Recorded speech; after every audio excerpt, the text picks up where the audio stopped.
Ей, сега майстора ще го оправи. Легендата, която съсипва абсолютно всички интериори. За момента, в който проектът умира, а надеждата отива в ръцете на някой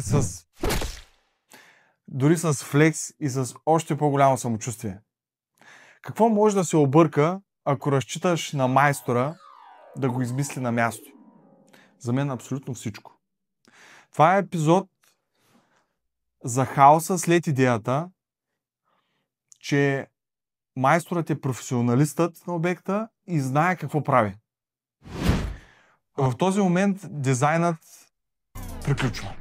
Започва един самоделен строителен експеримент. Като точка 1 можем да коментираме, че майсторът не е дизайнер, нито проектант. Това не е неговата длъжност на обекта. Майсторът може да е златен изпълнител и работи с много такива, но той не взима концептуални решения, т.е. цялостни решения за доброто на проекта. А когато оставиш един такъв човек без чертеж и без логика, той започва да мисли как може на него да му е по-лесно и по-бързо. Резултатът, разбира се, са грешни височини на ключове на контакти, изместени изводи на ВИК. Най-често срещаната грешка, например, е зад кухнените шкафове ВИК-то на съдомялната да се изкара точно зад съдомялната. Това е недопустимо. И за още много други. Но ще говорим следващ път за тях. Точка номер 2. Можем да коментираме, че проектът не е просто за красота. Той е една карта своеволна за майстора. Много клиенти си мислят, че проектът само и всички искат само тези картинки, визуализации. Но истината е, че техническата документация, която не се разбира от клиента, тя е спасяваща за един обект и той да се случи както трябва. Без нея майсторът гледа, разбира се, как е на снимката и започва едно гадаене.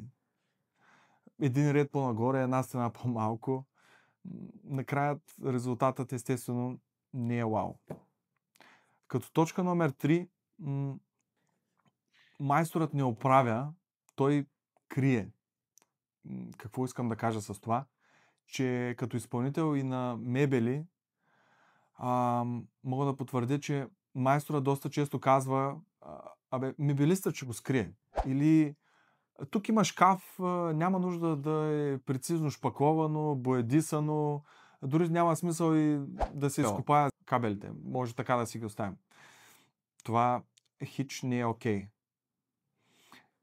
И като точка номер 4, контролът на един обект струва пари, но спестява провали. Има решение, разбира се, проекта да върви както трябва. И то е или дизайнерският екип да наглежда обекта, или да се наеме техник на място. Това се заплаща, да. Всички се мусят на този факт, но ако искаш резултат като от снимката, някой трябва да следи стъпка по стъпка какво се случва на този обект. В заключение бих казал, че между идеята и резултата стои самото изпълнение. И някой, който да го контролира. Няма лоши майстори, има лошо ръководен процес. Ако оставиш проекта на самотек, той ще се тръгне, разбира се, на някъде, в някаква удобна посока, но това няма да е за теб удобната посока, няма да е за проекта удобната посока.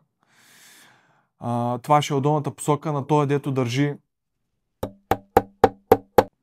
И в заключение бих казал, ако искаш красив интериор, както е на красивото 3D, на красивата снимка, довери се на проектанта, довери се на един цял проект и нека някой с професия, а не с чук, флекс и каквото там ще да е, да води процеса. От мен чао!